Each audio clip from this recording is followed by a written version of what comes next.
John, how are you? Good morning, Ger and Quinny. How we doing? John, how are you? Are you we want winners, John. Are you a horsey man, Quinny? A little bit. If somebody tells me, look back this horse and there's a few bob in it for you, he's a great chance. What if they lose? What if they lose? Big trouble. So John, don't give us any losers. You're from horse country, Quinny. You're from I am, yeah. Well, it's massive all around me, yeah. Ballydoyle and Feathered. Love it, yeah. Mouse Mars, Edward O'Grady, Aidan O'Brien. I play golf with Mouse. Yeah. Fairly regularly, yeah. All right. So I just asked him, I said, Mouse, give us a winner, and he just gives a grunt at him, like, and the other great one, I've Charlie Swan, I'm name dropping here, you can pick up all the names. I used to say to Charlie, such and such a horse, is she going to win? And he'd just say, she's in good old form. That's all. And I'd be like, you're telling me nothing, she's in good old form. Yeah. One of those racing, a bit of terminology, but I would have an odd bet, John, I would, to be fair. On the handicaps in rugby, probably couldn't you? Occasionally as well, but very occasionally. But if somebody, I love the fact that, and I'm going to Cousins Pub in Tipperary and the racing is on and I see all, the boys are keen and, I think it's unbelievable what they do. Yeah, it's great, and like we've seen, I think there's been €10 million earned by William Mullins and Gordon Elliott over the whole season, and it's down to 48 grand. It's crazy, isn't it? Phenomenal, isn't it? So it's like Bush versus Gore.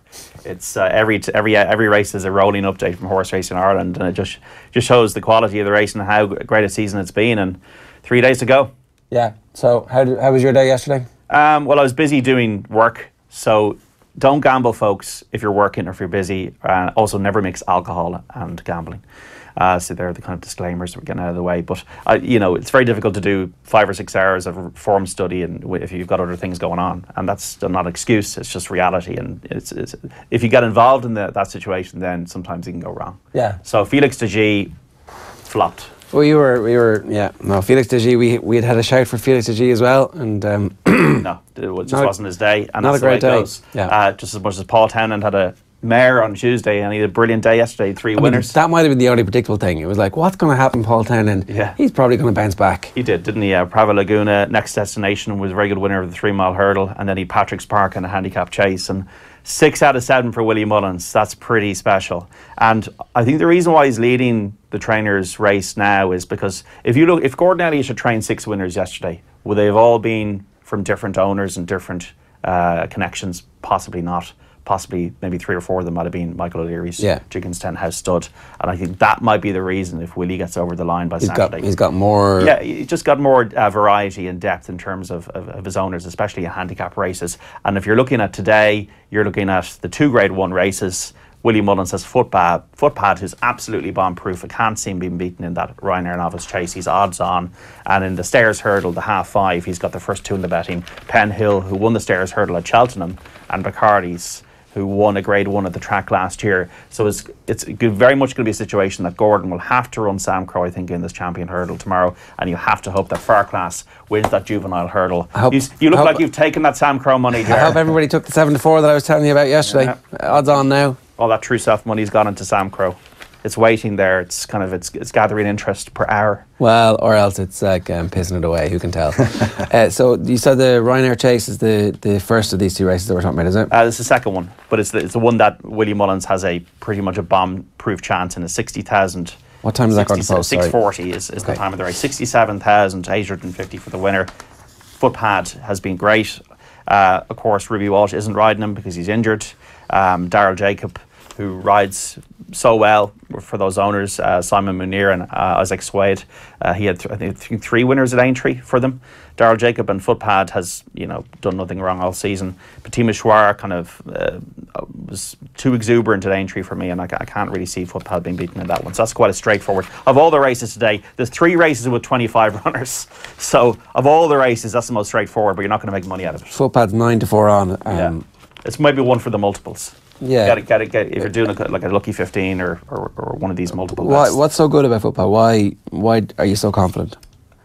He's just a natural over fences, and I think that at 2 miles you need to jump with speed over that distance. 3 miler maybe can get away with the odd mistake. At 2 miles, there's no break in the gallop. It's relentless. So horses that run well over hurdlers, often you find with the best novice chasers, they were good hurdlers. Some of them might have run the champion hurdle. Footpad did last year. I think he was 4th.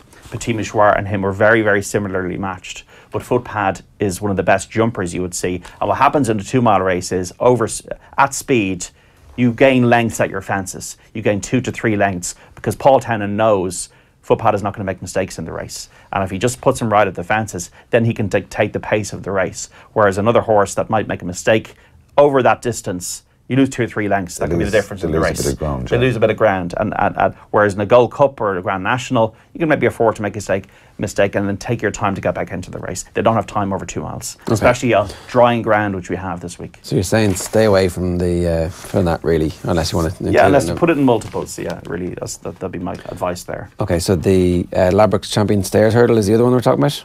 Yeah, the only bet. I mean, I'm only going to do one bet again today. Bacardi's. I've followed this horse for probably about 2 years now. Yeah. I think you have as well. Cheltenham last year. And this year. This year, he came to the last, probably going to finish in the places, and tipped up. He fell at the last. I think I probably had him this year as well. Under Patrick Mullins, who rides him again today. I spoke to Patrick Mullins in October. And I asked him, give me a horse to follow for the year. And he said Bacardi's.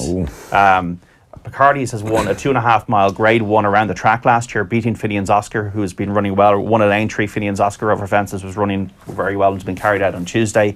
I think 3 miles will suit Bacardi's. He was running over fences this year. Fences did not suit him. We're talking about jumping there. Right. Now he's gone back over the smaller obstacles. And I think with a stronger pace today, over 3 miles, I think at 7 to 2, I think Bacardi's is the one I'm going for today. Penn Hill is the favourite. Okay, so that's the difference for anybody wondering. This is over hurdles. Yes. So they're the smaller fences, and it's a slightly faster race. Yeah, hurdles are the smaller obstacles. They're easier to jump.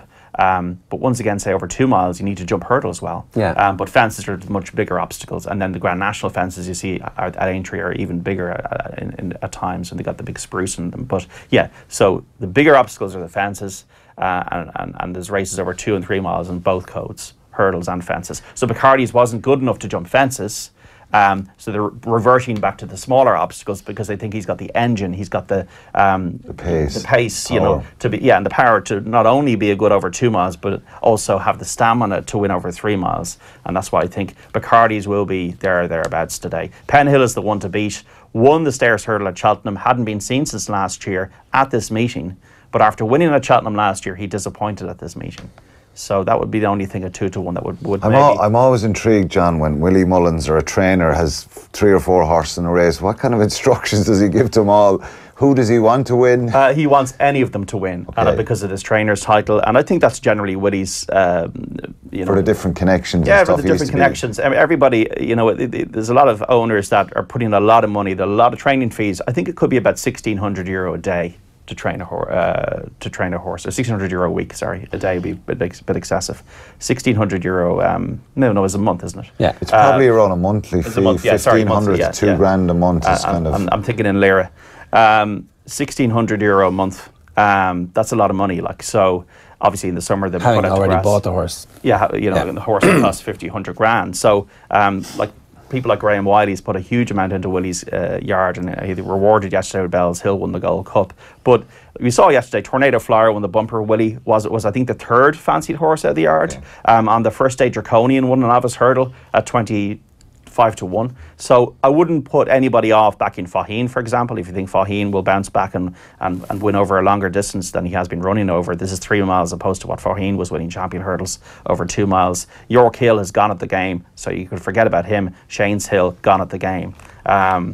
But yeah, I wouldn't put anybody off backing one of Willie's outsiders. A lot of very familiar names here as well. You got Jeske in the middle of this. Jeske, yeah, former champion hurdle winner and former winner of this race. Just too old. 10 years of age. Yeah, it's lost its zip. 10's young enough, but not for a hurdler, is it? Not for a race of. I think that he's not that he's too old. Is that the younger horses are now faster than him. Whereas I think that if you had, this is a grade 1 race, they're all off level weights, whereas you're talking about a Grand National of a handicap, and Jeske was carrying 2 stone less over 4 miles. Okay.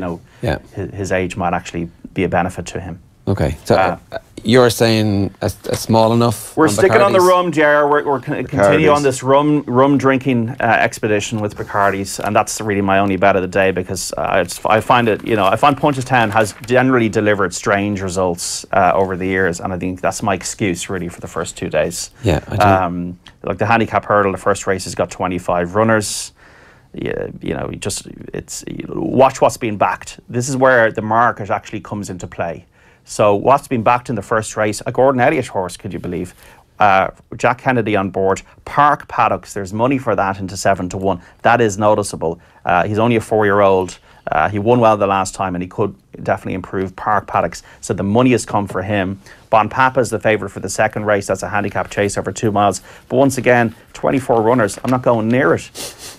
When you say, does that mean there's potentially surprises at a race meeting like Punchestown? I don't know enough about it, John. A friend of mine goes racing a lot, and I said, do you listen to the pundits talking about it? And he says, I follow the horses myself. I follow their form.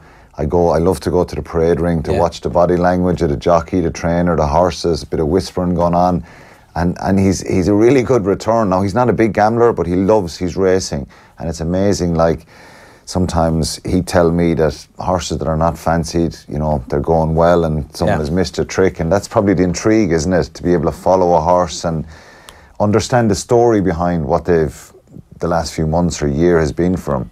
What I love about racing is, and golf to a degree as well, when I'm having a everybody loves to play God, and to be able to say, okay, there's a 25 runner race, like you did the other day with that True Self, and go, I'm going to pick that horse, and then actually see it. I know, I got a bit of information, that's all I got. Jerry, you shouldn't admit that. And then it materialises in front of, it materialises, and it's like, wow, like I worked this out, I worked out this puzzle, and then this puzzle has materialised for me. Yeah. And it's just, it's a beautiful feeling, and that's, now it's a feeling that you need to be careful of, but you can get carried away. His favourites win a lot in racing, don't they? I think a third of the time they win, but your friend is right, because the best judge, if you know your stuff, like you know your rugby. I don't really know my rugby that well. It's not one of my best sports, but you will see during the year, and you will Ger in other sports like American football or whatever, that you will see something that, what are odds? Odds are only a bookmaker's opinion that is generally meshed into a general mean of all bookmakers. But as odds compiling, as you've got experts in soccer, in golf, in horse racing, that will compile odds, and then the market moves obviously odds, especially in horse racing, based on stable confidence or owner confidence. But that's all it is an opinion. And the more you know about something, you're going to have occasions during the year when your opinion actually, that price is wrong, and that's when you get involved. Yeah. So your friend is right in that the best judge you can be is your own judge. And that's why today, when I'm looking at 25 runner races at Punchestown, after Cheltenham has been run, which is, to me, is all about peaking for Cheltenham, that is really the pinnacle of the year, because the horses have been tuned for that to perfection. That's why Penn Hill might be overturned today, because they peak for Cheltenham, and we'll see next year Penn Hill will come back and it'll be all systems go for Cheltenham again. Get a Bird the other day. Now, he's had enough runs and he was nowhere. Paloma Blue, nowhere. So that makes me a little bit more wary and circumspect of backing a Punchestown, because you've had Cheltenham, you've had Aintree, you've had Ferryhouse. And this is the long season. Also races at Leopardstown over the Christmas. So you're looking for fresh horses. And that's with 3 25 runner races. I find it difficult to go with confidence.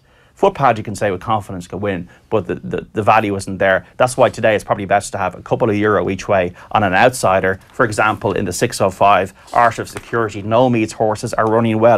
Joey Sassa was second the other day, so Art of Security at 20-1 was something I just spotted.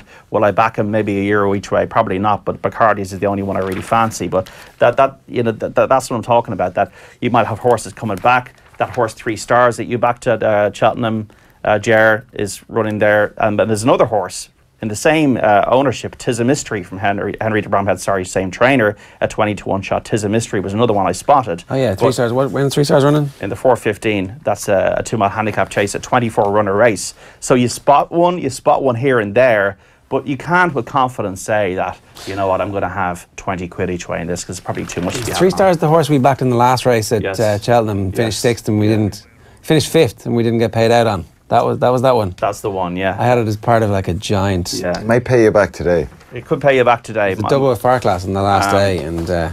So in terms of what's been backed, there's money for Cantlow in the 450. That's the Latouche Cup, the cross-country race over the banks. That's for Mark Walsh and De Bulger. There's a favourite, Willie Mullins has Glenn's Harmony. That's in the 7:15. There's 8 races today. It's pretty much a marathon today. Glenn's Harmony, David Mullins, Willie Mullins. That's one I'd be definitely on the right side of in a Mares Novice hurdle. So Glenn's Harmony I'll be in the right side of. I think Footpad will win. I think I'll be in the right side of the fact that this horse has been backed in the first Gordon Elliott, Park Paddocks. But Bacardi's is the one I'm going for tentatively today. and hopefully I'll be able to do 6 hours of research later on today, and we'll have a better sense tomorrow. John, great stuff. Thanks very much for joining us. Great stuff, John.